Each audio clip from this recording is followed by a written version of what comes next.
Welcome to New Life Live with Stephen Arterburn.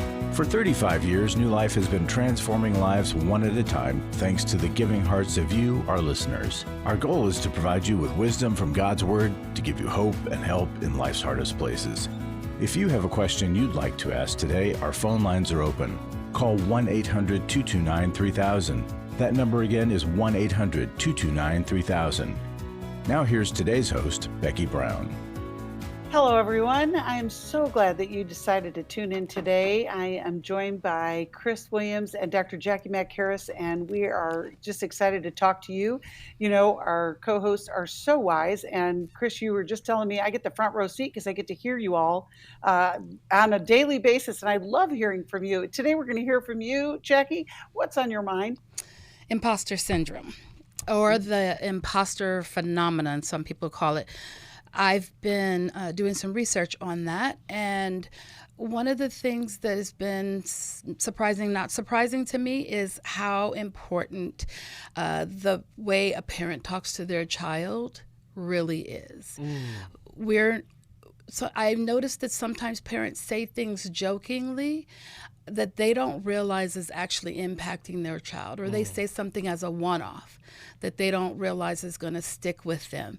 So even to like another show in which someone was calling in and they had some body image issues, there were things mom had said while her daughters were growing up that have stuck with them, and this woman is now 60 years old still struggling with it. And so I just want parents to be encouraged and aware about the way they talk to their children. We have more influence on our children than we think we do.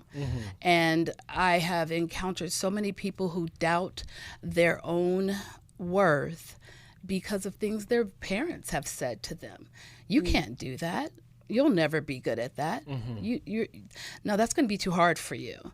And so then they're, excelling and getting straight A's, and still every single time just wasting a bunch of energy on worry about failing when they've been successful time and time again because they study hard, or they show up to work on time, or they're doing the things that they're supposed to do to be successful, to have the life they want to have, and yet they keep taking steps backwards because of these old voices, these old scripts that they're still carrying around.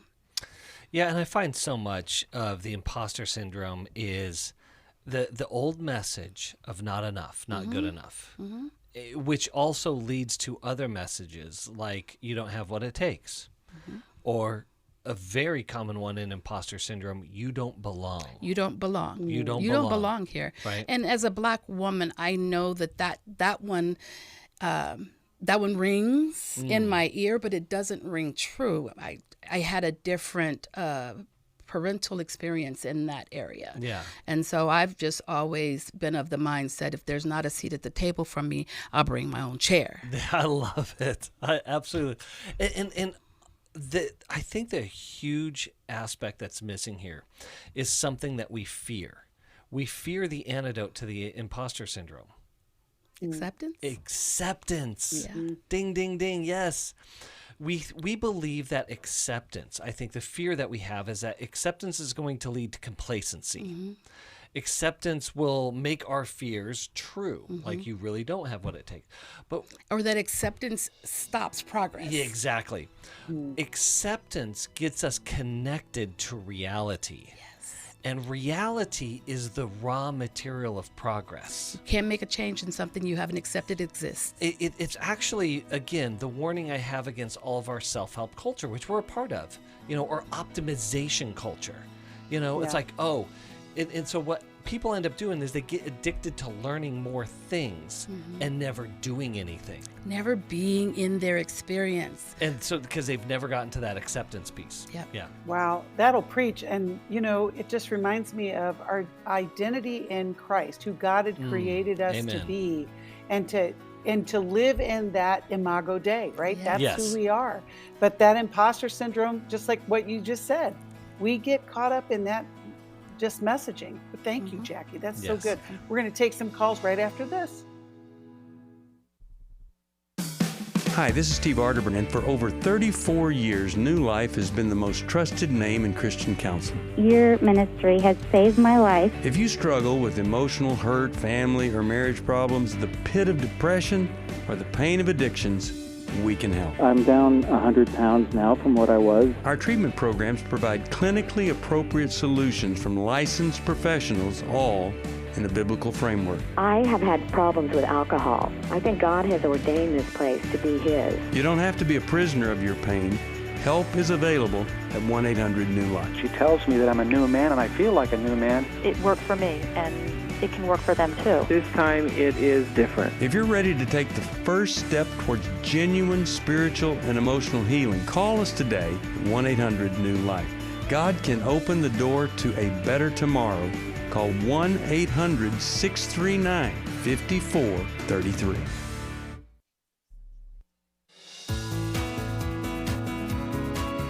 To find out more information about New Life or to order any of the resources mentioned on today's program, call 1-800-NEW-LIFE. Now back to New Life Live. I'm Steve Arterburn with a New Life Moment. Years ago, I read about some kids who built a clubhouse in the branches of a tree.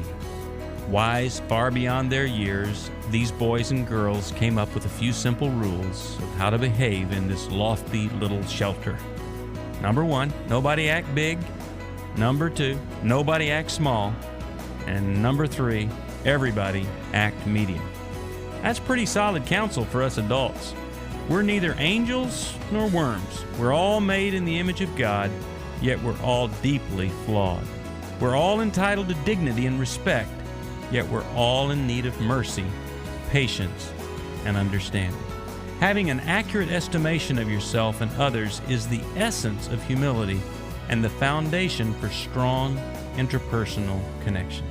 Come visit me at newlife.com so we can talk more about this. I'm Steve Arterburn, and thanks for listening to this New Life Moment. You know, that is one of my favorite teachings from Steve. I've heard him say that, and I think about everyone act medium. But what you don't know, listener, is that I didn't know that that's what Jacqui was going to talk about, and we already had this New Life Moment from Steve queued up. Isn't that just like the Lord? Yes, that's God. That's God. I love it so much. And, you know, I just think that is such a powerful message that'll stay with you, to recognize God has created us with just gifts, but also we need mercy, and we're all fellow journeyers, or what is that word? Sojourners, that we are on this path.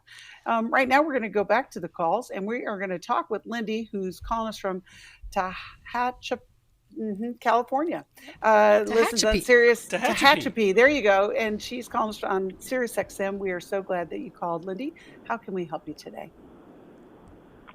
Okay. I came from a terrible self-image upbringing from my mom. And I do not know what it's like to be loved by a woman called mom. I have no idea what it's like. I am 71 years old, and I'm still in this. And I'm a born-again Christian, been born again for years and years and years. I love the Lord with all my heart. But the sin that so easily besets me is the way I look at myself. Wow. So I got this, I know I'm wonderfully and fearfully made. I know all that in my head. You know it intellectually. Do you know it in your heart? There's 18 inches it has to drop. So I've had 3 different eating disorders: bulimorexia, anorexia, and bulimia. I've been up to 300 pounds. I'm 5'2". I've been down to 112, look like a 12-year-old boy.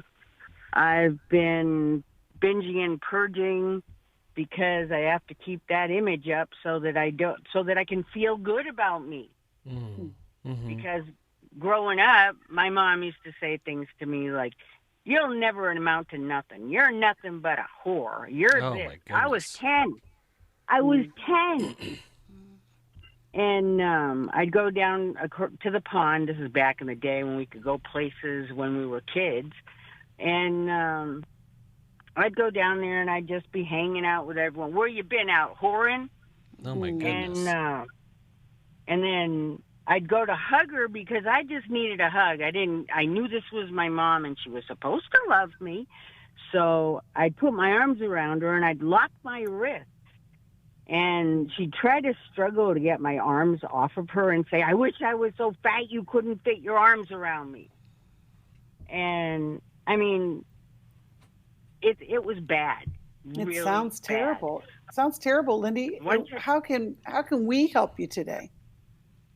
I need to get a better self-image. I mean, I've got this loving myself now, but I was despising who I am. For years growing up. I shot myself in the foot with a .22 because I knew that it was wrong to commit suicide. I used to slam my knee with a softball so that I could walk around on crutches and maybe get some attention somewhere, like from my mama. And it never worked. Well, Lindy, let me ask you one question before I turn it over to Jacqui and Chris. Have you done some counseling, any kind of treatment like that? Oh yeah, I went into an eating disorder unit. I went into all kinds of treatments. I had a friend that was a Christian counselor, and she hypnotized me to help me figure out how to love myself.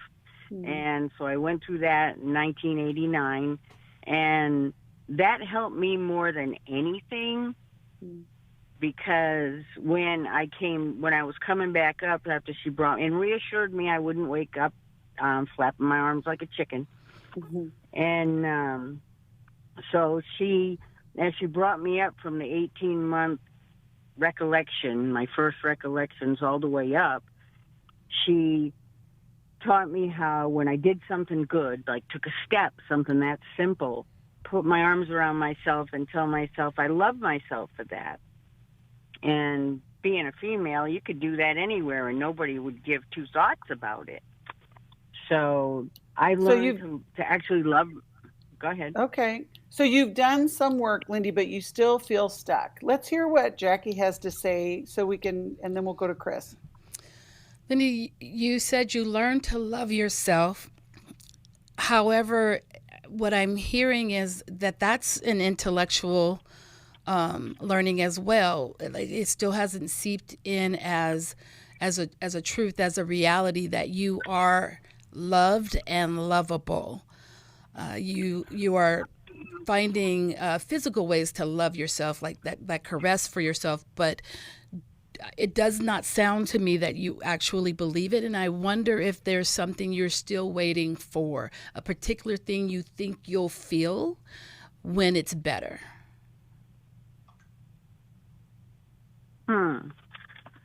Well, I if I knew what that was, I'd definitely be praying for it and working on it. That sense that there's somebody else, the mother, that loves you, that would allow you to keep your arms wrapped around her, that wouldn't say those horrible things. What do you need Mom to say to you?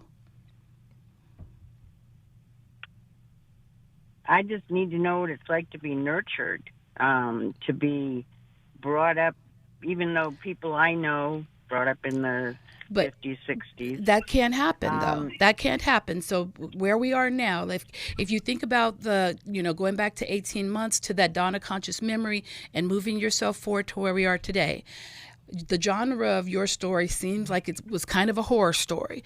But you at 71 today, whatever today's date is, get to choose the new ending. Let's make this a choose your own ending story.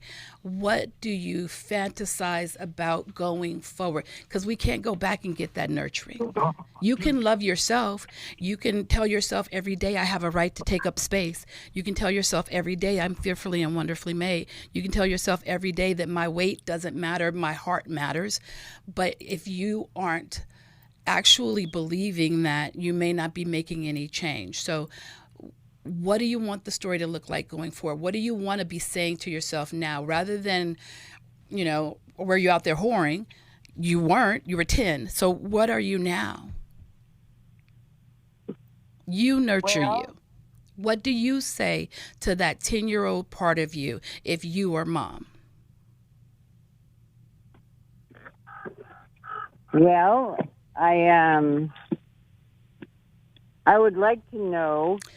What do you say to that 10-year-old part of you? You just say what you would say to her. What would I say to her? I would call her cute and adorable and sweet and kind and the cutest little thing I ever saw. That's it. You keep nurturing you. Mm-hmm. You have it in you. You know what that little girl needs and didn't get. Mm-hmm. Give it to her. That's right. Chris? And Lindy, alongside of that is what oftentimes is in the way of that 18 inches between our brain and our heart is this thing called pain and fear. Mm-hmm.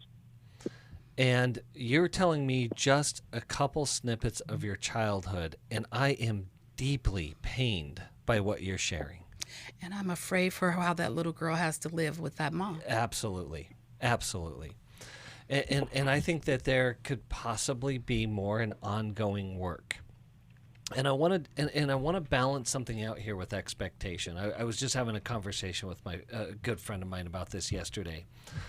And what I was sharing and what I'm coming to in my own life and trying to work through some things and to continue to grow and get healthier and healthier. But some things are really, really sticky. They won't go away. Mm-hmm. And this isn't heaven. This isn't heaven. Yeah. Right? Now, we pray on earth as it is in heaven. But listen, it's still on earth. Mm-hmm. And so that tempers our expectations that we're going to get all the way there. Mm-hmm. No, that's for the other side. But part of that is we still don't want to ignore the fact that we're trying to move the needle. But I think some of the needle that's in your way right now is some of the pain that you're carrying. And I would encourage you to get back into some therapeutic work here to see if there's just lingering or residues of pain that are interrupting your ability to have a deeper experience. And then the last thing I would definitely be encouraging you, in addition to the incredible guidance that Jacqui has shown you in nurturing yourself, is continue to connect with other women who will reflect back to you love and value, nurture and care.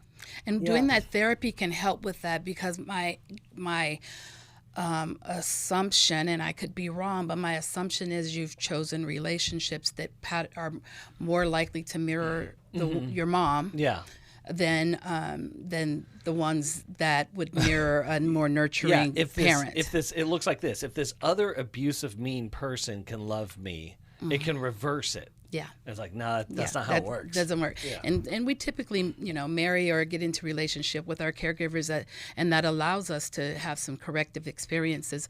I think getting into counseling and doing some EMDR could really, really help move you down that 18 inches. Yeah, and I think also that the group experience, like you guys are talking about, and I'm going to send you a copy of Healing is a Choice, because those the lies and the truths that we believe that have to be disrupted. And I love, Lindy, that you were able to come up with a loving message to 10-year-old Lindy. Yeah. And that's, it's so easily accessible. You came up with it right when Jacqui was asking you. That is in you. And we want you to live in that love. It's just what we talked about in the beginning of the show. And we're grateful that you called, and we'll be praying. We'll get you connected with a counselor in your area, or even telehealth, because I think that can also be part of the process. We're grateful that you called. We're going to go back to the calls, and we're going to talk with Elizabeth, who's calling us from Milltown, California, listens online. We're glad you called, Elizabeth. How can we help you today? Hey, how are you? Good. How are you? I'm okay. I'm still alive, and I thank God for that, because I have Jesus, and that's literally the only reason. How can we help you today? Yeah, I had three things, and if you just bear with me, I was hoping that the lady that I spoke with could make sure that, to tell, but she wrote down the three things. I hope she can make sure and prompt me so I don't get sidetracked, because I have PTSD and, complex PTSD. Mm-hmm. And I had one comment, number one, or something I wanted to say about the two previous calls. We were recording, the Wednesday before Easter. So there was two of them. And basically a theme with everybody is they intellectually say they love themselves because that's what God said to do, but they don't feel it, Yeah. And I just wanted to comment on that, about what's working for me and what I believe God, who is my Father and whose love, showed me to do. And I'm just going to say so there were three things. One of them, Elizabeth, hold on. You can hear the music, and we want to get your three things, but we have to take a break, unfortunately. But we'll be right back with you after this break. When you give to the New Life Scholarship Fund, you're giving someone hope for a brighter future. I was kind of in the closet and hid with my struggle. Your donation really made the difference, especially in my situation, because I would up getting laid off from my job. At the New Life Intensives, hurting people are able to begin a new path towards healing and freedom that has an effect on all of those around them. I think the people who support New Life financially are people that I'll never know. I'll never be able to thank them personally for the gift that they gave to us. Their giving saved me, my husband, and our family from being torn apart. To help hurting people to connect to the help they need, make your gift to the Scholarship Fund at newlife.com or by calling 1-800-NEW-LIFE and specifying scholarships. Someone called and sponsored me to come this weekend. Whoever that is, just know that you saved a life. Literally, you saved my life. 1-800-NEW-LIFE. I was sort of vaguely familiar that the 12 steps had some origination in the Bible. I found Life Recovery, and one of the things I liked so much was that it had such a broad appeal. It wasn't limited to just alcohol or drugs, that it was addressing a wide range of problems. At New Life, we believe everyone can benefit from a life recovery experience. There are life recovery groups all over the country. They take place online, in conference calls, and in person. And if there isn't one in your area, we can help you start one. We have startup materials, leaders' guides, CDs, Bibles, and more, all with discounts available for groups. Call us at 1-800-NEW-LIFE and ask for Terry Ward. The 12 Steps have long been a great help to people in recovery because much of the 12 Steps' power comes from the fact that they capture principles clearly revealed in the Bible. The 12 Steps is really a pattern for all of us as Christians. Call 1-800-NEW-LIFE. That's 1-800-639-5433.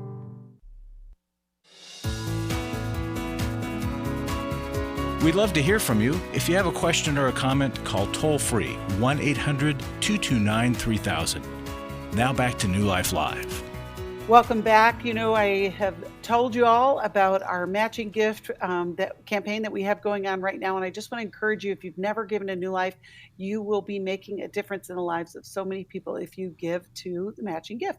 Every dollar will be doubled up to $400,000 because of the generosity of some donors that planted that seed, and we want to invite you to be part of Life Change. And you could do this by going to newlife.com/donate. You could call us 1-800-NEW-LIFE, or you can text the word match to 28950. We are so grateful for every gift that comes in because it changes lives all over the world, and you can be part of that. Right now, we are talking with Elizabeth. Elizabeth had heard a previous show and had some comments, and Elizabeth, take it away.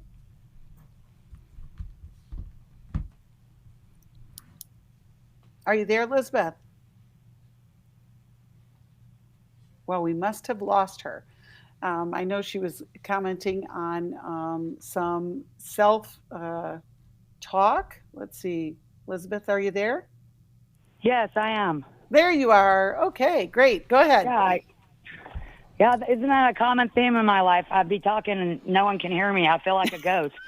That'll preach, won't it? Mm-hmm. Yeah. Well, I'm trying to keep on track now. I'm doing pretty well.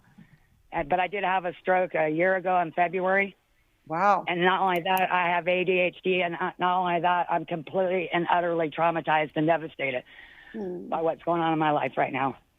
And you said you had a few points you wanted us to keep you on track with? Yeah, so I'm going to try and outline them. And one of them, I wanted to comment on the previous calls about people not actually loving themselves, like telling themselves that, but don't feel it. I wanted to comment on that.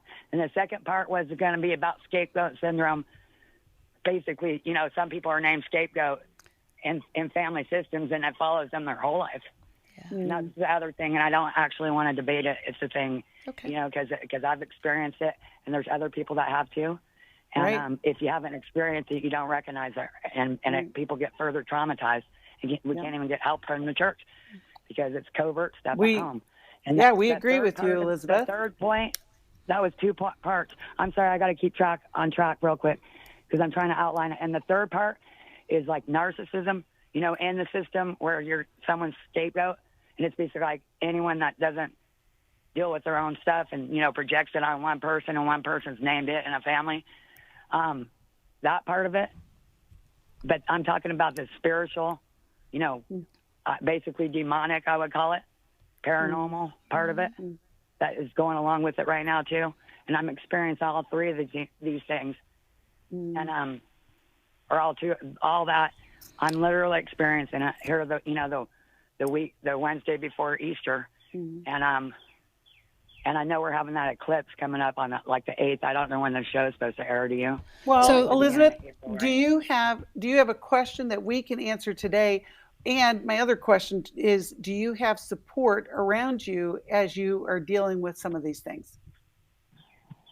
Well, actually, the answer to that is no, because everybody that I have around me ends up betraying me and attacking me. I have no support, and I'm working on it now. I've been in recovery and working on myself at least since 2010. Are you in therapy? Yes, I was in therapy for post-traumatic stress disorder. No, are you in therapy currently? It was my fault. Currently? Are you currently in therapy? I was, but not since the beginning of the year. I was doing EMDR for the post-traumatic, which is basically what I'm doing now. Walking and processing my trauma. But I was under treatment for that, but I've gone off and on through all the years, always thinking everything was my fault because I was told that my whole life. And, because of that scapegoat syndrome thing. Right. Are you in? So Elizabeth, you're working recovery. You have for years. Are you in a recovery group? Are you connected to people who are? Yes. And I've been in several of them. I was in Codependence Anonymous for all the way up till COVID. And then, what happened with that. And and then that group stopped meeting and it never started. But I have started going to other groups and right now back to the first point about not loving yourself. Yeah. I literally do. I felt like a junk my whole life because basically that's what I was told. Like not even have a right to exist, basically. And anytime. Yeah. I seriously I have to get my thought out. Because I have post-traumatic stress disorder plus under huge amounts of stress, and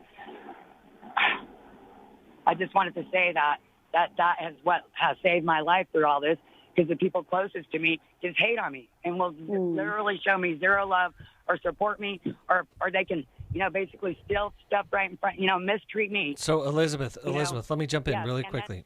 So Elizabeth, there's a lot going on inside of you, right? There is just this an enormous amount of anxiety, of frustration, of pain that all leads to this big, painful experience called chaos and emptiness all at the same time.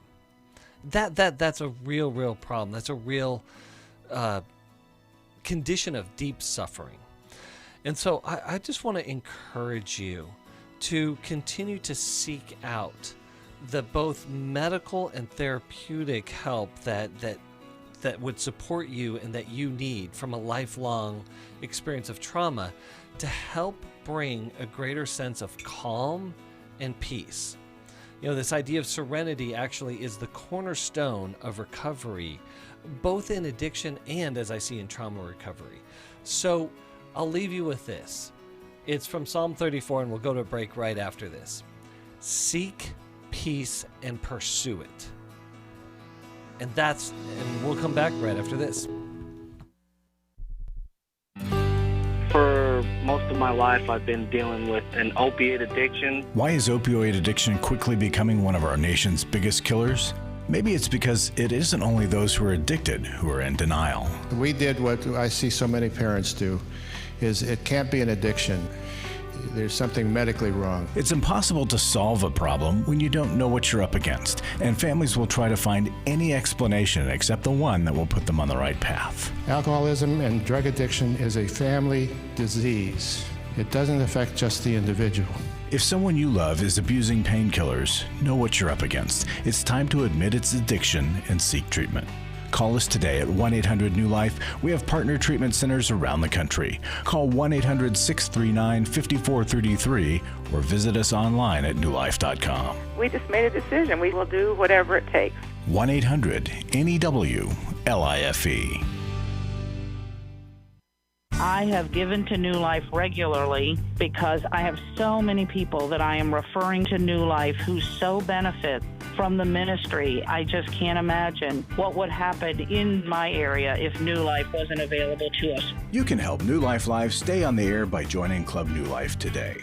When you sign up to support us monthly through Club New Life, we'll send you the new member thank you gift of all 8 100-day devotionals, including 100 Days of Prayer, 100 Days of Freedom from Depression, and 100 Days of Peace. There are also ongoing benefits like the monthly Club New Life CD or download, access to the Club New Life video library, quarterly resources, free shipping on purchased resources, discounts on workshops, and quarterly online meetings with Steve. Call 1-800-NEW-LIFE. Support Club New Life, and together we can help hurting people find help and hope in life's hardest places. Call 1-800-639-5433 to join Club New Life today.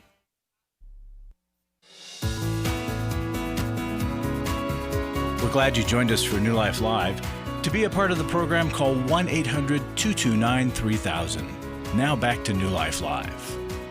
Welcome back. You know, it's hard when we hear Elizabeth's story. We know people that have experienced really hard things like what Elizabeth is telling us about. And, you know, Chris, I love just the image that you provided with, you know, our goal is that serenity, that peace, and we have to fight for it. And, Yes. You know, we know recovery can be that pathway. We've seen it so many times, and yet it can feel overwhelming. But I just love the way that you put that to words. We're grateful that you called Elizabeth, and we'll be praying for that next part of your journey. Well, and Becky, I was just going to say, I'm so grateful that Scripture leads us to reconcile these paradoxes.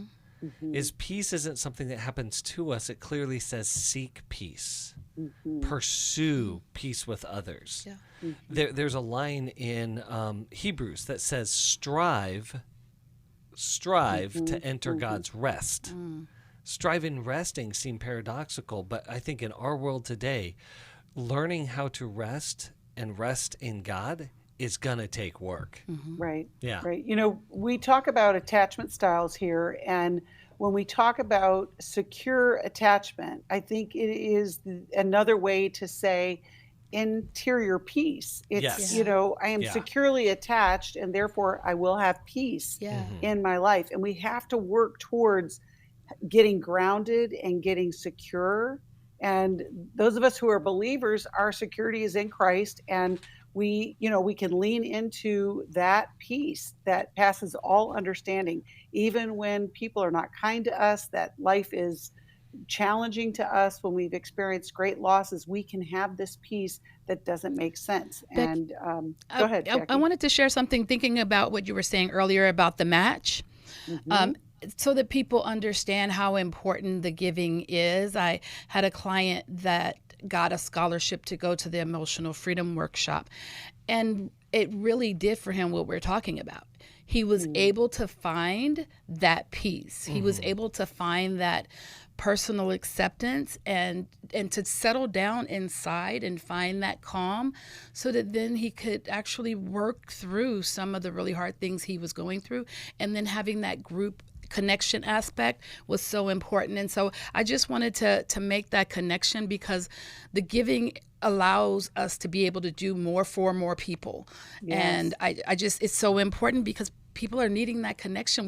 We're hearing that today. People don't feel like they have support. They don't feel like they have community. They don't feel like they have people in their corner that is rooting for them. They feel more maybe attacked by people or devalued by people. And so being able to go to the Emotional Freedom Workshop for this particular man was everything. It changed everything for him. Yeah. I know that you guys do such an incredible job there. You know, you bring up a good point, though, when we're talking about internal peace and that security. We quit looking for the world around us to provide that peace, because there's a lot of chaos around us. Whether you watch the news or not, you might have the chaos in your home. It might be in your past. And so we have to work towards that healing. You know, emotional freedom, we just did this and we did help a lot of people. And thank you, Jacqui, for what you do there. And Chris, I know that you and Steve also provide that teaching and that insight. What would you say, either one of you, to encourage somebody to take that step to join us in that next emotional freedom intensive? Well, we often say hope and healing in life's hardest places. And that's exactly what we do. But for emotional freedom, I'm going to rephrase it. Peace and security in life's most troubling and chaotic places. I think people will find that there are so many others. It is just always mind-blowing for me to get on that call and see all the people. Like it's page after page, because we're on Zoom, page after page after page full of people who are coming together all with the same thing in mind. I need help. I'm stuck. I'm in this emotional turmoil.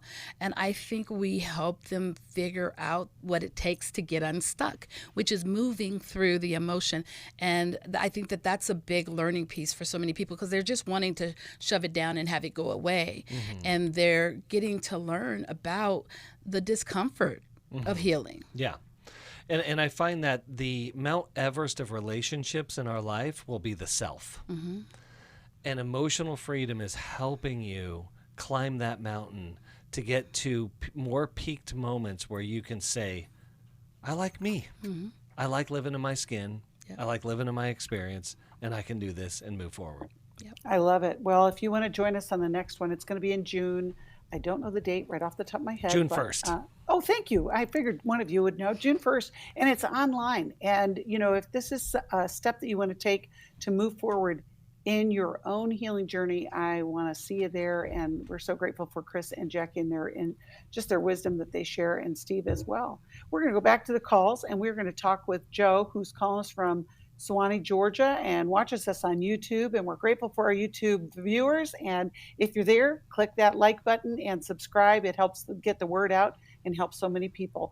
Hi, Joe. How can we help you today? Joe T. Yeah. Yeah, it's his name. Yeah, hey, what's up? What's going on? Radio? Yeah, we're waiting to help you, Joe. What's going on? Yeah, you know, my birthday is gonna be tomorrow, so you know. Happy birthday. What's your question? 21. All right, so my question is basically like how would you, like, the ones who basically try to have, like, you know, beef with you or a feud, right? Yep. You know, you're basically just like, oh, you know, that, oh, I'm just, you know, I did it, or I talked my stuff, you know, and after that, I'm done with it. So what I said, you know, I'm just giving, you know, that type of energy. Right. You know, so it's basically giving that.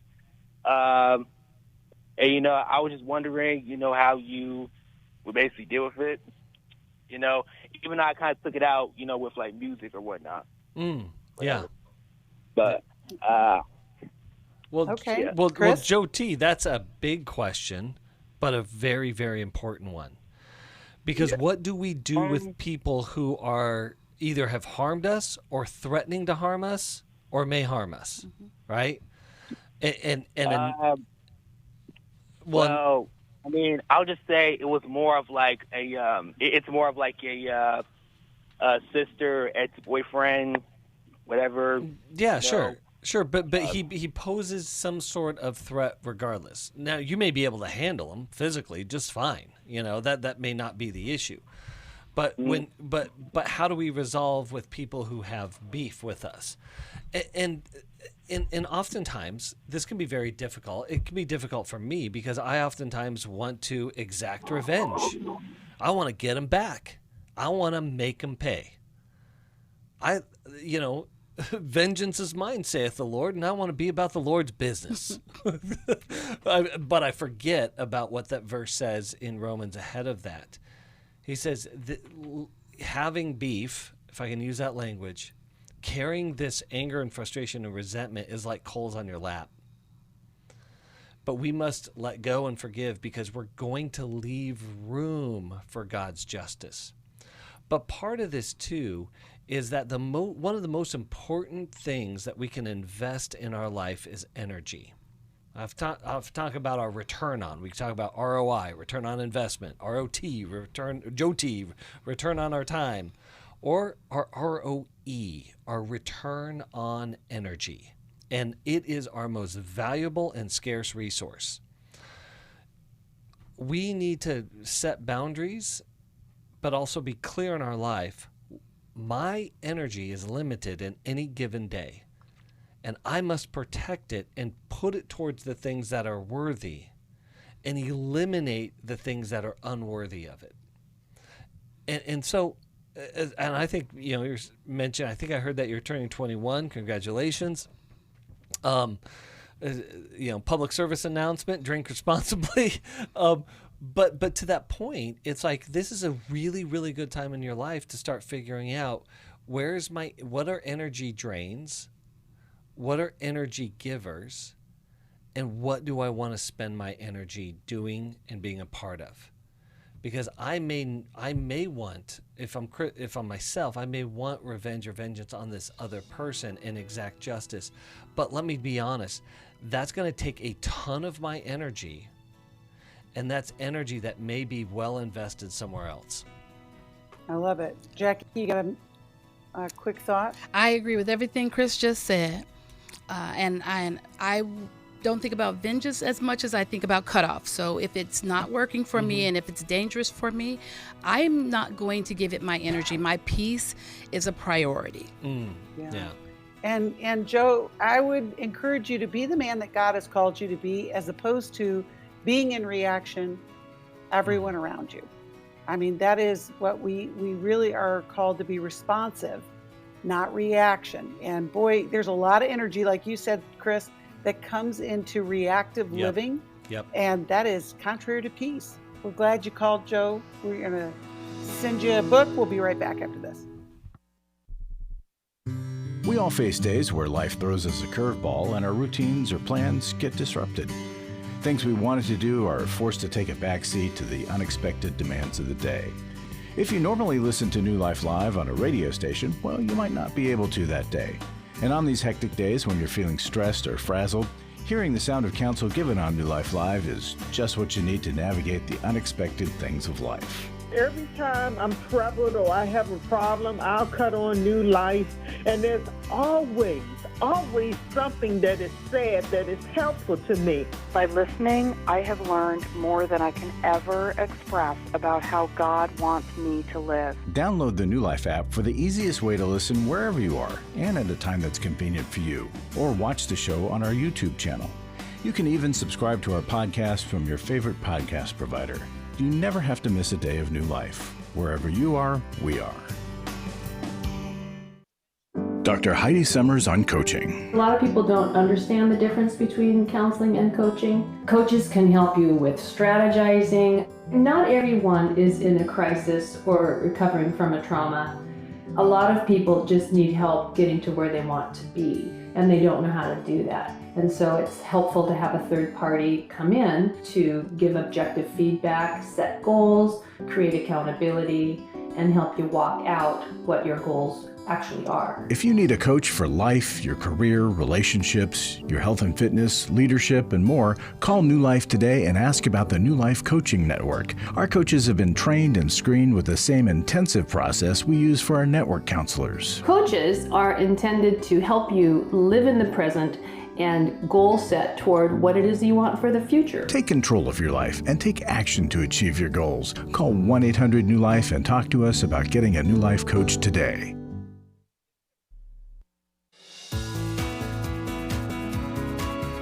To find out more information about New Life or to order any of the resources mentioned on today's program, call 1-800-NEW-LIFE. Now back to New Life Live.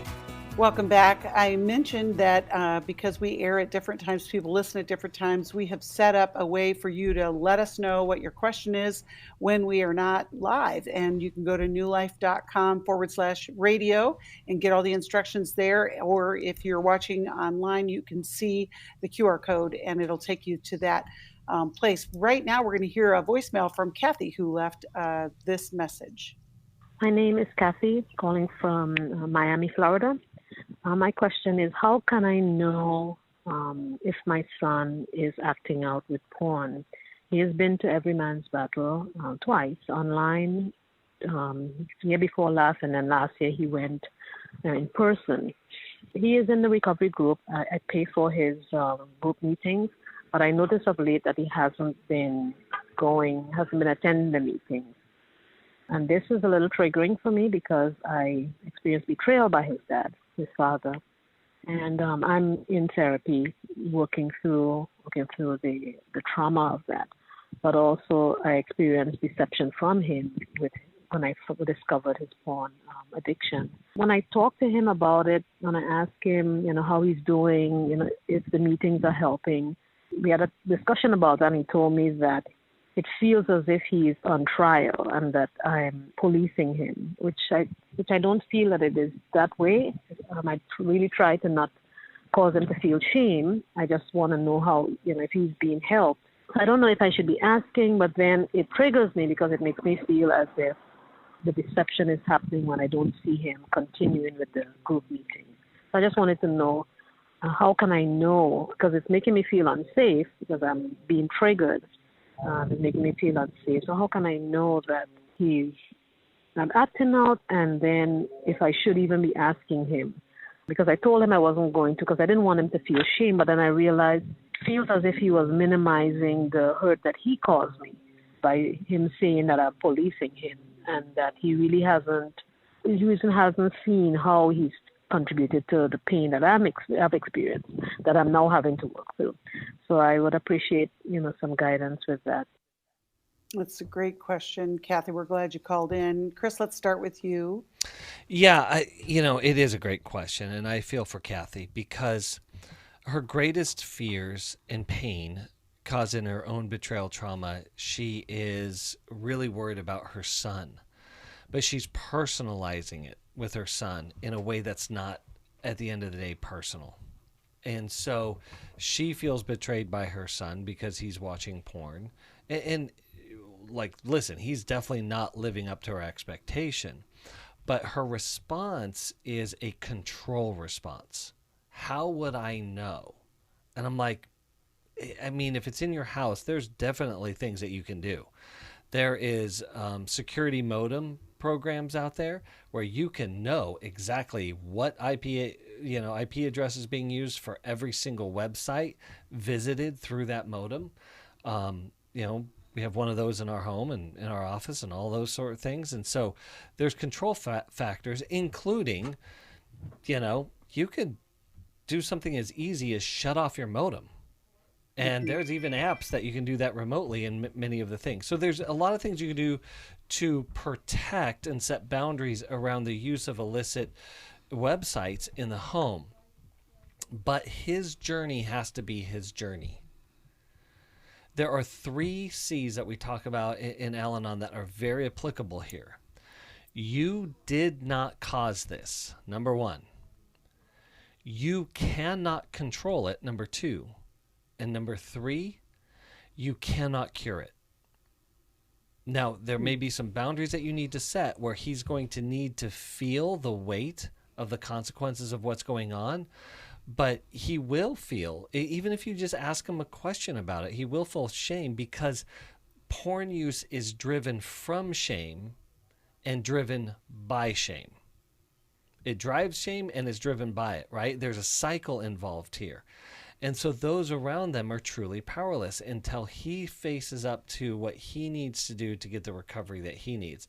But the last thing I would say is need to get into your own recovery. Please go to Restored. It will help you so tremendously to find greater sense of healing and what we've been talking about, peace, in the midst of these really, really painful experiences. Right. You know, I want to say one thing about that too, Chris, is the fact that, Kathy, if you're paying for his recovery group, that also probably needs to stop. And that's one of the things that you'll learn at Restore, as well as your own codependent recovery. But Jacqui, go ahead. I'm glad you said codependent, because I was just thinking, Kathy is saying, well, I'm not trying to shame you. He shouldn't feel shame. That's not what I'm intending. Well, in the same way, he's saying he's not doing anything to betray you right now. Yeah. And so you can't feel his truth, and he can't feel yours.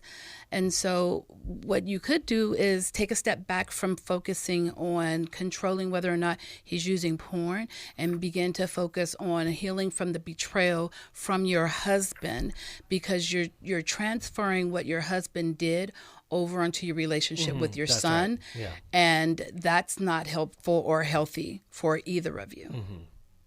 I think the big challenge when we are in situations like this, Kathy, it depends on his age and if he's living with you. And there's a couple of other layers that I'm thinking about in your question, because it comes down to what you were talking about, Chris, is what does he want to do with his problem? Yes. Because you aren't strong enough to control it, to cure it.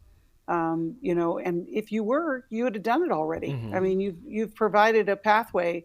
And, you know, that's the thing. When we talk about recovery is for everyone, it literally is for everyone, because whether you are struggling with an addiction, or you are in relationship with somebody, or maybe you don't even recognize the way that things are controlling your life, recovery can be a path forward to experiencing that freedom. One last word, Jacqui or Chris, what would you say to our listeners about finding that peace that we started talking about? Well, I'll start where we kind of finished off here, is that in life there are many different things that are scary and maybe even painful that we truly are powerless against.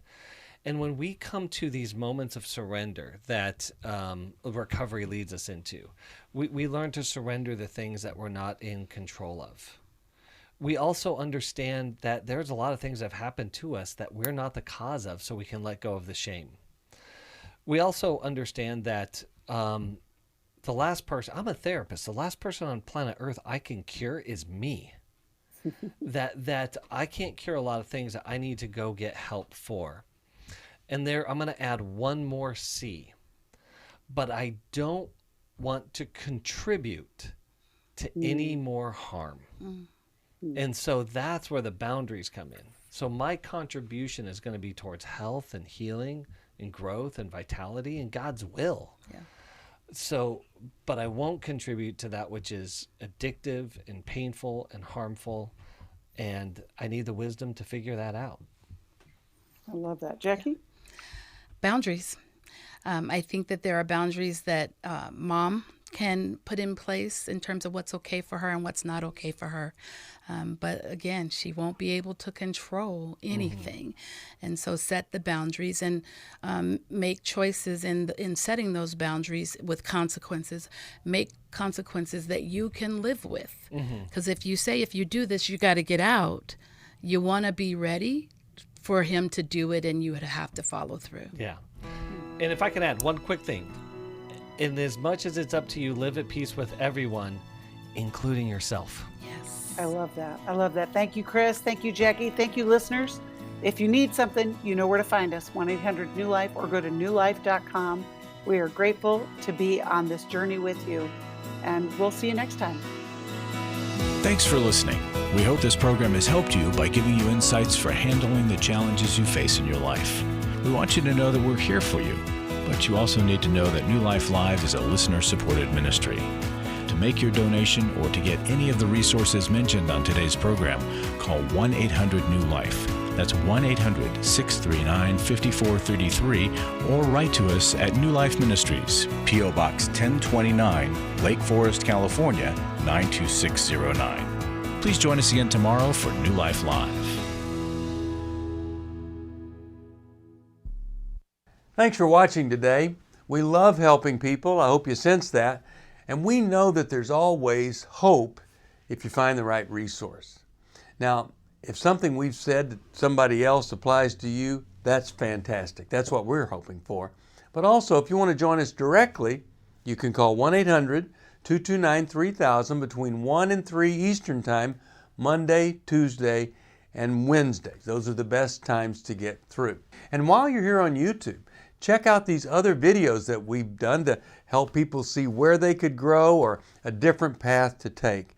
And if you do that, would you give us a thumbs up on the video, and please subscribe to this channel. There are many ways that we can help you outside of the radio program, and it's very hard for some to pick up a phone and dial 1-800-NEW-LIFE. But when you do, we put you in touch with somebody who cares about you, knows all the resources out there, and they're going to find the best for you. There is no reason to struggle alone. I hope to see you tomorrow. Hope you'll invite somebody else to come and join that maybe needs just a little bit of help along the way. I'll see you next time.